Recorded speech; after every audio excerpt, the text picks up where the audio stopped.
Are you ready? Ready for what? Oh, wait. Are we doing it? Are we doing the show? I've got just one question for you. What time is it?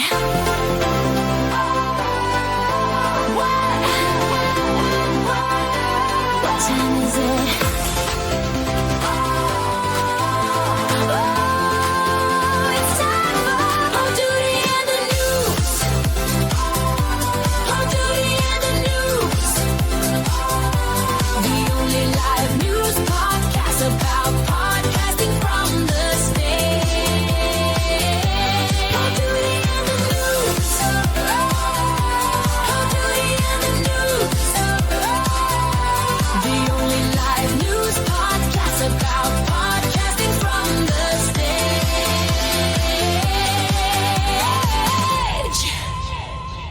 The only live news podcast about podcasting from the stage. I've got an incredibly special guest joining me today, Brian Ortega. Brian, welcome to the show. Thanks for having me, Jeff. I'm very excited to be a part of this awesome Poduty and the news broadcast. It almost rolls right off the tongue. It's hard to imagine that you're not even saying it. Brian, tell us a little bit about yourself. We were having a little witty pre-show banter where just an impressive automotive career, a 12-year career already, but some of the things you accomplished at where you work in Valley High Toyota. Maybe we'll cut in a little commercial right here, but tell us a little bit about Brian Ortega and some of the things you do in automotive.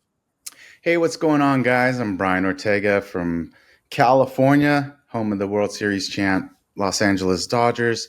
I've been, like Jeff said, I've been at Valley High Toyota for about 12, 13 years, and just took Valley High Kia, kind of doing the creative stuff there as well last year. So some interesting times. We do a lot of things, community events. Actually, this Monday, I'll be picking up some turkeys and delivering to a homeless shelter. And, just always trying to come up with some creative content that's not boring, Well, we both work in automotive. It's kind of how we've connected over the years, and we've shared the stage a few times and just always having a good time, always joking, always riffing off each other and, trying to push. I don't know if we push each other, but we share ideas a lot of times like, hey, how'd you do this? How'd you do that? And automotive is a great community for networking and just meeting other people. And we're part of a great community that shares ideas. And if you have a problem, chances are somebody's going to pop in and help you. And that's really the automotive community that we're part of.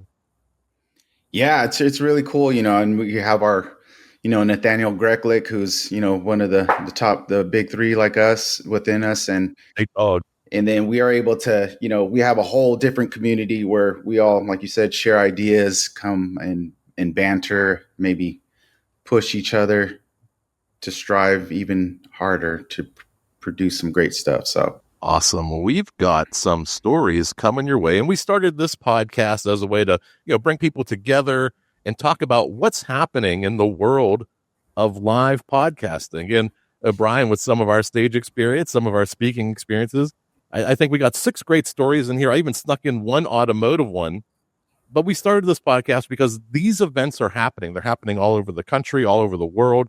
And they're probably happening in your backyard. You may even not even be aware of it. This is our 31st episode already.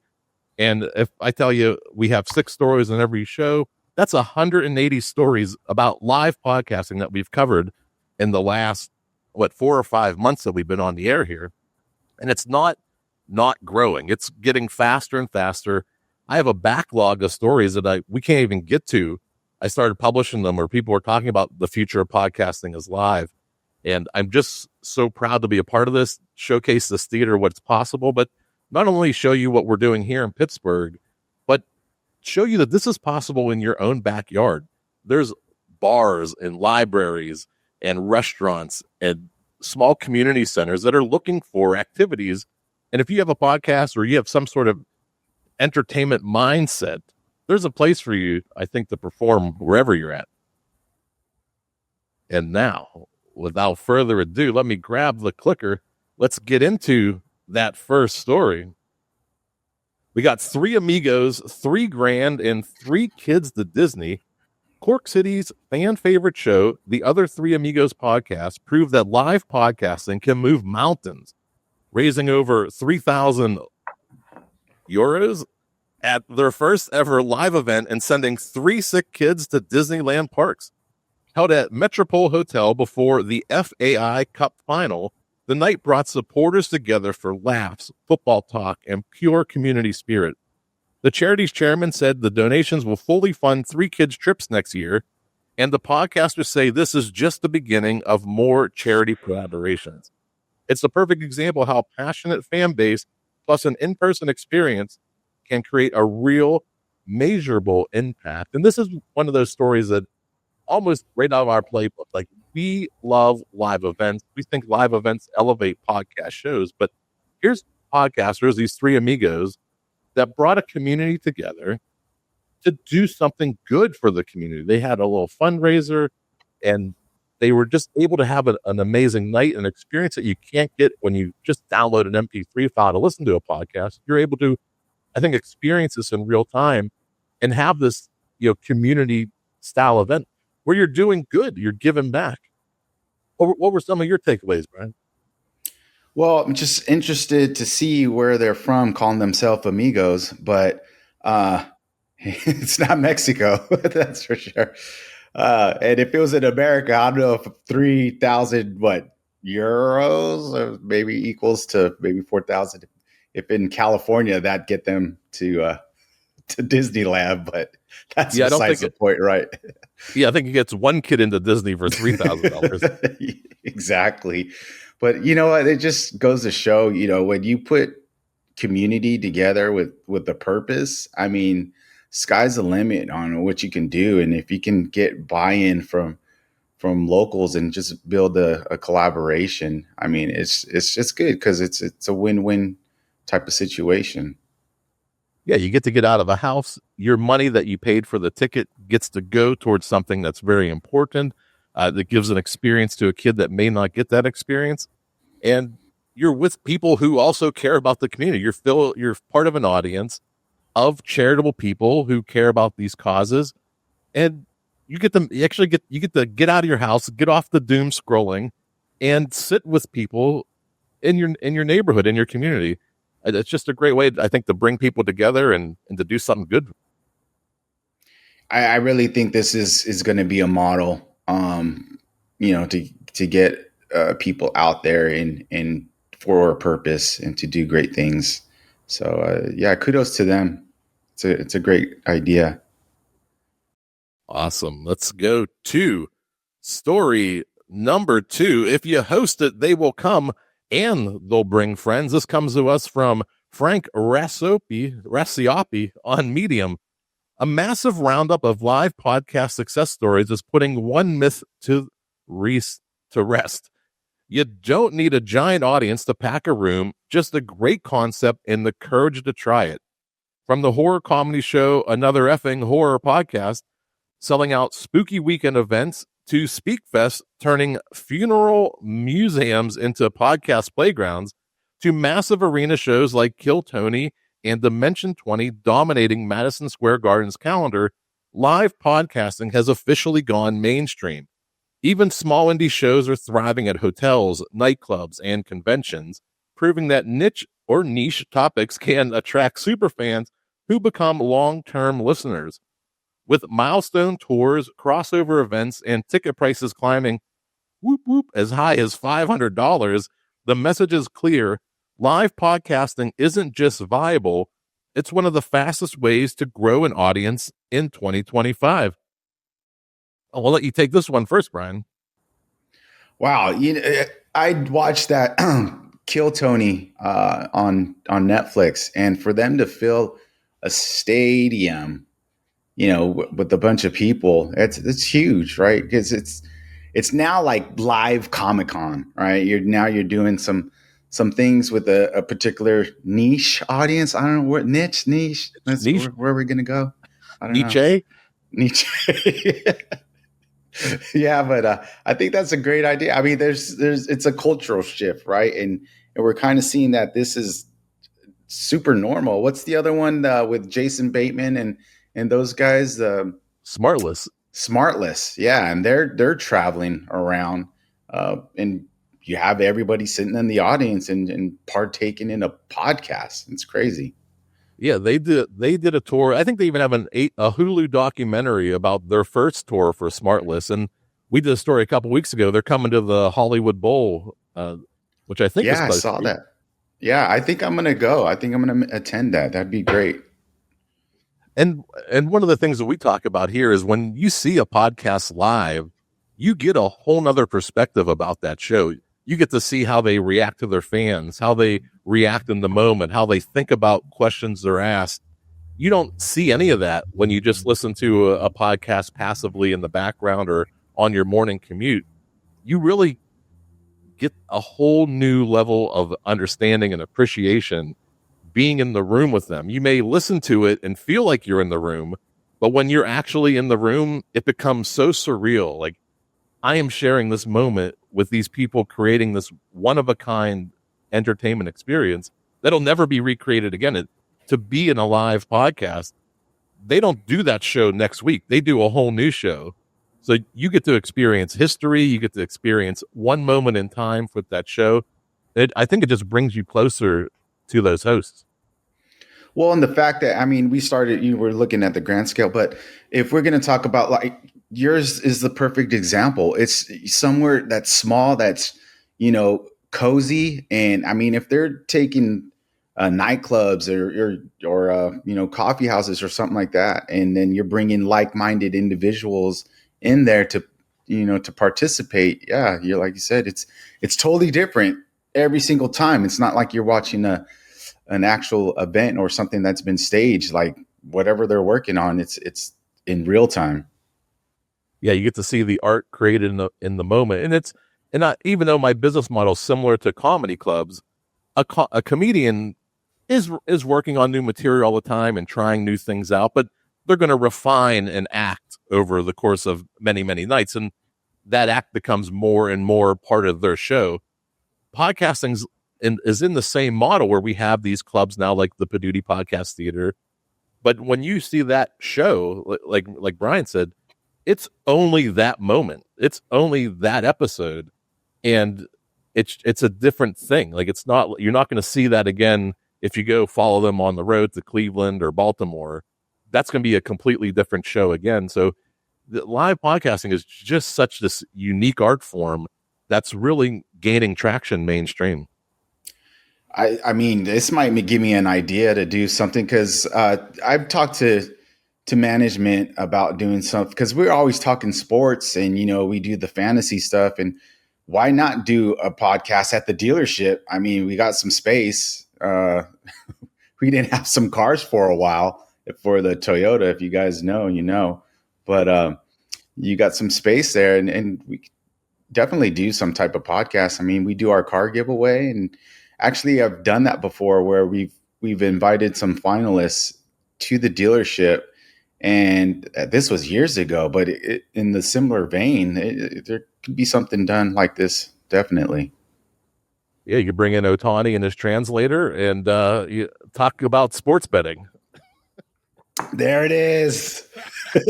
Ba-da-ba-ba-da-ba. There's the jealousy from a Pittsburgh Pirates fan. There's a Pirates fan who hasn't had a super, or we haven't even had a chance to go to the World Series since '91. So yeah, really, I'm just bitter and old and jealous.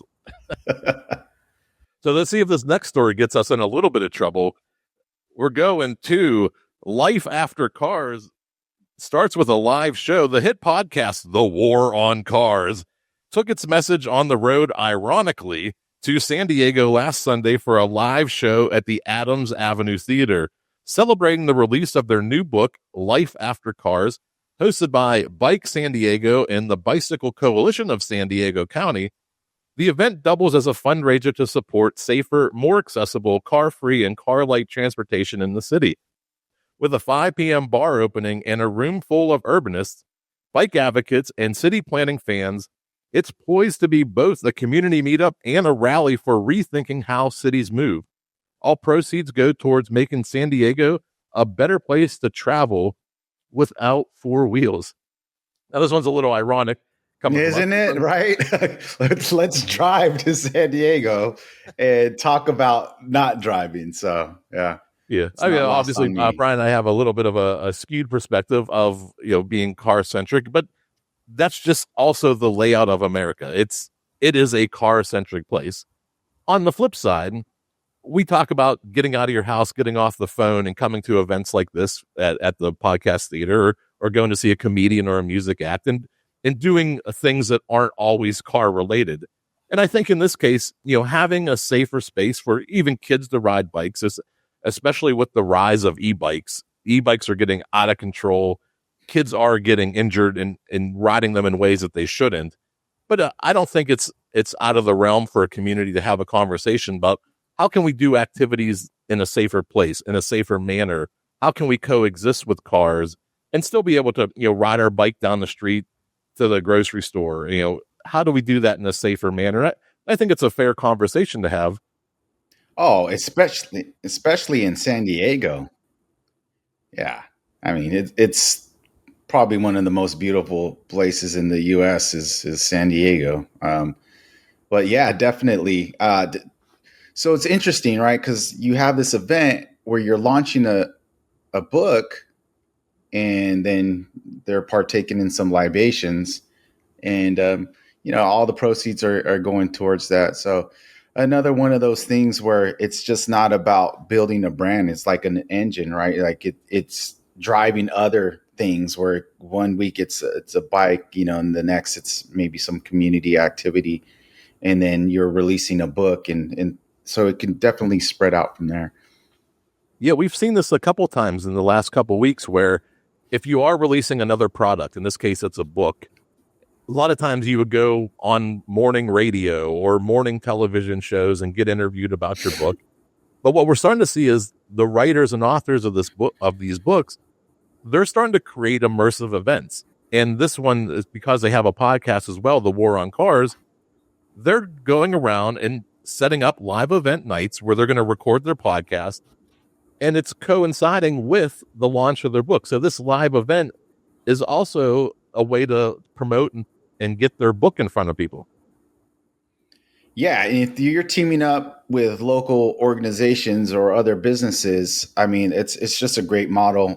When we do, for instance, our car giveaways, I'll get local businesses to donate, and then we announce the winners live. So we lead up to it, and during the broadcast, people are able to win like pizzas or some food or a free car wash or things like that. And I mean, so it's a win-win-win, right? The business gets its name out there, somebody wins a car, and then we're facilitating that. So it's a great concept. Yeah, it's a great way to tie in the community and your event too, with giving away a car is the grand finale. But you have all these little things leading up to it. I think you do live streams even prior to the giveaway, where you're really promoting it and teasing it up. Yeah, I won't tease that up, but it's been few and far between right now, just, wearing so many hats. But yeah, it's definitely something that people anticipate. So a podcast type of event, and you get people to get your product, and whether it's new swag or things like that, it's a way for everybody to come out and participate. Awesome. Well, speaking of coming out and participating, our next story is from gallery audio to theater phenomenon. The Minneapolis Institute of Art turned its modest podcast, The Object, into a sold-out theatrical event by doing what most museums struggle with, leaning into creativity, personality, and full-on edutainment. After realizing early attempts at talking into a mic in a gallery were dead on arrival, writer Tim Gring rebuilt the podcast as an immersive narrative series. And years later, the museum finally asked the big question, could this work on stage? The answer was a resounding yes, with celebrity guests, audience quizzes, theatrical moments, and nearly 300 seats filled for its Dolly episode. The Object Live transformed a quiet audio show into a cultural happening. The secret? Collaboration across departments, free admission to build superfans, and the bold idea that museums should surprise people, not bore them. And I first saw this and I was like, what a great way to bring museums to life, almost like Night at the Museum, the movie, where you're going in and it comes to life. You're hearing these stories. You're seeing a museum. A museum at night is already a very interesting place to be. If you've ever had the chance to just see museums in the dark, it is a whole different experience. But now lay in a free event with community, free admission to the community, and these storytelling events. I think you just get a whole new experience and perspective about museums. Yeah, I mean, who would have thought, right? Because the only time like you really go to a museum, I mean, to be honest, it's been a while for me, but going for field trips and like that from school, but to turn the museum, I mean, they admitted it. It was, fairly boring. It's a one facing thing, but for it to turn into a podcast and bring people out and for a, real experience and like it said, edutainment, right? You're entertaining them, but you're also educating them at the same time. It's a great idea for sure. Yeah, if you have the space, you got 300 seats to fill, you have a free event, and I don't think Dolly could get 300 people out to an event if he was alive. Well, they did, and it was a packed house, and in Minneapolis too. It wasn't even wintertime yet, so people were going in their free will, not even trying to escape the cold. Yeah, I mean, I wonder what type of snacks they had because that's the deal breaker. What are you serving? Is the nacho bar open tonight? I want to get a hot pretzel. Yeah, some of that cheese. Maybe like a dripping clock cookie, something like that. I don't know. We have a place out here called Eden Park, and they do smiley face cookies. I bet they could do that, which are just round sugar cookies with 2 dots in a mouth. And they could do a Salvador Dali melting face cookie. Would be awesome. Definitely. Yeah, you're welcome. Let's go international. We're going to Creator Week in Macau, where the internet meets real life. Creator Week Macau 2025 transformed the entire city into a creator-powered festival where business, culture, and creativity collided for 5 days straight. With influencers, filmmakers, digital entrepreneurs, and marketing giants from Google, Meta, and Mr. Beast Network, the event positioned creativity as the new global currency and Macau as a major creative hub. Beyond conference halls, international creators learned with local ambassadors to explore heritage streets, film collaborations, and produce a flood of short-form content that showcased the city as a living studio. Between wellness workshops, hands-on creator training, live podcasting recordings, and nightly performances, Creator Week wasn't just a conference, it was a full-scale cultural exchange proving that the future of the creator economy is experiential, cross-cultural, and deeply human. Yeah, why don't you go to this in Macau? Jeez. I got to renew my passport. I'm in the process of going through. I let it lapse. Yeah, I'm in the same boat there. But man, this is what Gary Vaynerchuk's been saying, the whole time, right?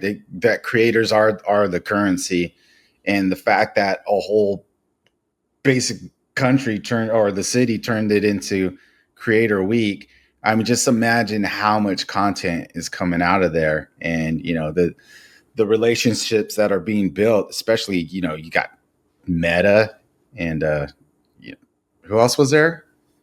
You got Google, Mr. Beast Network. Mr. Beast? Jeez. Yeah. All right. That's a trifecta right there. And that's one of the things we've been noticing. If you invite these creators, they're probably talking about it leading up to the event. Then they're probably live streaming, taking photos while they're at the event. And then they're probably talking about it after the event. So if you're hosting an event, a meetup, something around your community, invite the people who are influencing that community, and you can multiply the reach that your message will get, because these influencers, podcasters need content all the time. And if you provide them and feed their lips for leading up, during, and after, you now have a promotion team working for your event that can only build momentum for your next year. I mean, in all honesty, us as working in the dealership, community, I mean, I think I would rather do something like this than send out a mailer. You know, you can spend that much money, you know, pay a couple local influencers to promote an event. And to bring that up, I've done that with a couple of the car giveaways. We have a few little influencers in our community and teamed up with them and kind of got the word out. You know, one year we did a TikTok dance challenge. Another year it was like somebody that eats food and she promoted. She had a nice YouTube channel, and even before that. So it's definitely a way to get the word out to a different audience, right? I'm no spring chicken, so I don't tailor, you know, I have a Facebook kind of audience where we're trying to get to a Instagram, TikTok, new generation type, you know, of people. Did you ever do the Harlem Shake? No. We did the Tebow. We did the Tebow challenge. And you know, as part of this being creative, having creators there promoting the event, documenting the event. One of the things that this event had that they featured as part of the entertainment were live podcast recordings. So, you know, keep note, if you're in a certain industry and you have a podcast about that industry, there are probably conventions, meetups, groups that are looking for entertainment, and those conventions are more and more turning towards live podcasting as part of the entertainment of that convention. So keep that in mind. You reach out to these conventions that are in your niche and talk to them and offer your services. Say, hey, I can do a live podcast. I'd love to be on the floor. You may get a pass. You may get even some travel accommodations to have you there as part of the event. So don't discount doing your podcast at events that are in your industry. Yeah, definitely. Or find a place like Poduty and, you know, there you go. Let's go to our last story already. Can you believe it? We're going to the guitar podcasters who turned their studio into a stage. A guitar school in Northern England gave us one of the most honest behind-the-scenes accounts of doing a live podcast, walking through everything from gear chaos to audience magic. The Kirklees Guitar School podcast, backed by a thriving 4,000-member Facebook community and busy in-person music school, decided to take their show on stage, recreating their entire studio set and recording 2 episodes for a live paying audience. From hauling amps they call tone hedge, to routing audio from roadcasters and interfaces into a PA, to handling guitars, nerves, and handwritten audience questions, the host discovered that even a modest-sized show can motivate fans to travel hundreds of miles, even as far as Spain, just to be in the room. Their big lesson: a live podcast isn't perfect, but it's powerful, humbling, and absolutely worth doing again. This one was one of those ones where, you know, we're talking about it. You hear me talk about this for 30 other episodes, 6 stories a week, and what goes into making that happen. And they showed you loading the gear in the car and setting things up at the podcast space where they were going to do the show. And this is just proof that your podcast can be anywhere. It doesn't have to be in your mom's basement or your home studio. You can get out of the house and take your podcast on the road, no matter what it's about. Well, to be able to get that many people, you know, just shows that it's your community, right? You don't need to have 1 million followers. You can just have those few that are dedicated and devoted to a particular, you know, in this instance, you know, with the music. And I don't know how good that music sounded, but if you can get somebody to fly from Spain to attend a podcast, I mean, that just shows that your community is thriving, and then you guys have some devoted fans. So that's great. Yeah, I love the DIY mentality. I'm an old skateboarder, old punk rock guy. So like DIY is kind of the belief of everything I do is, hey, okay, yeah, there are things or services that do that, but what if you figured out how to do it yourself? And these people, these 2 podcasters who took their show on the road, they didn't know, you know, they figured it out. They loaded up the car, they committed to the gig, they showed up, they They carried Tonehenge up the stairs to set up the amps, and they just did it. They went out into the community, into their neighborhood, and put on a live show with paying guests. I don't know if you caught that part of the story, but they also got paid to record their podcast, which is the unsung hero of doing these small independent shows. Yeah, there's a fact, but I don't know, Tonehenge, that's kind of cheesy, but hey, I could just imagine the people who attended. That's a shout out to them in England.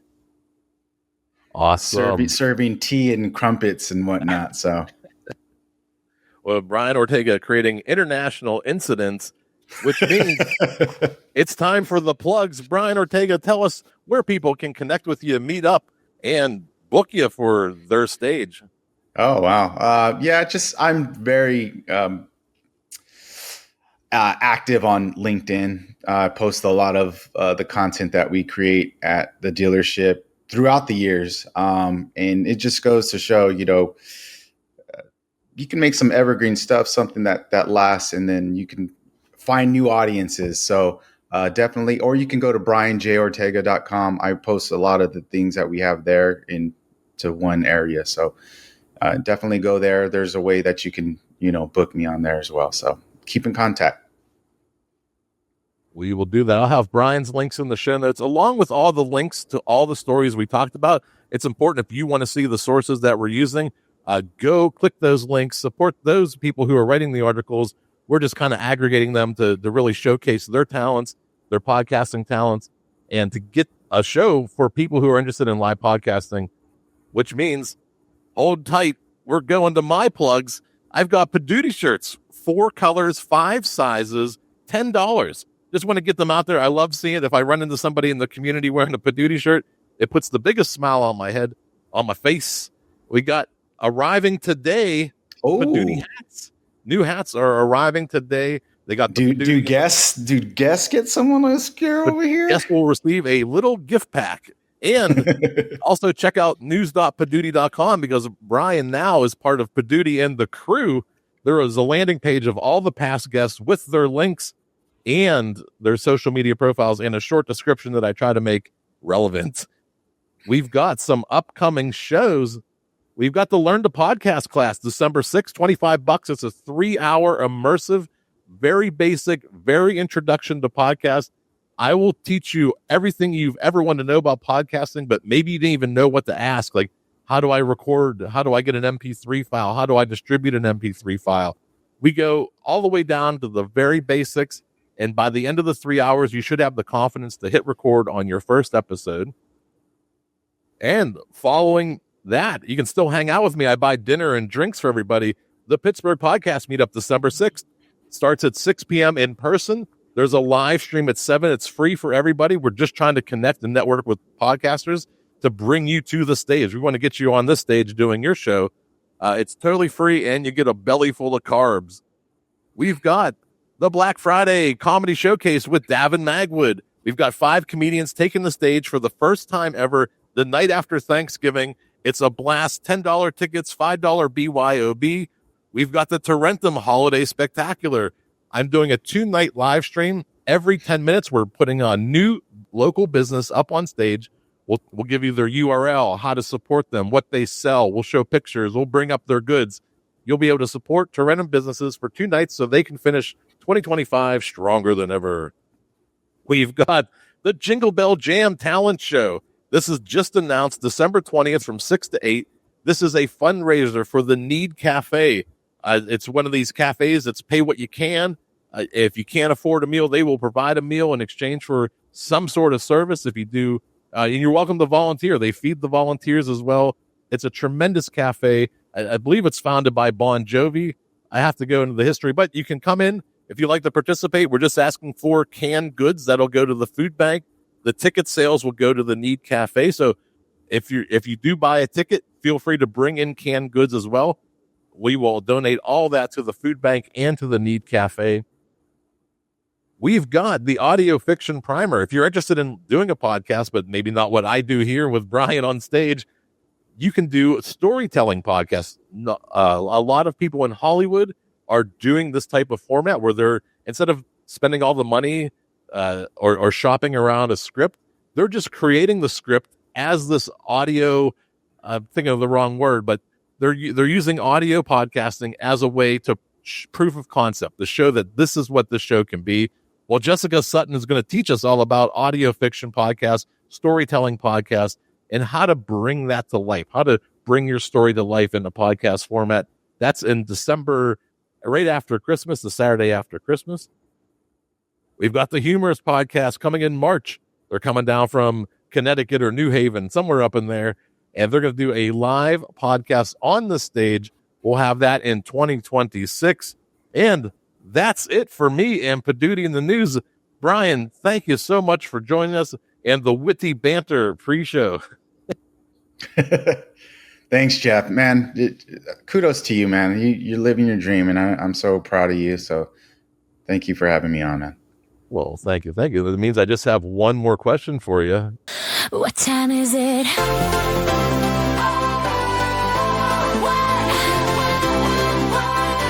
What time is it? Oh, it's time for Poduty and the News. Poduty and the News. The only live news podcast about podcasting from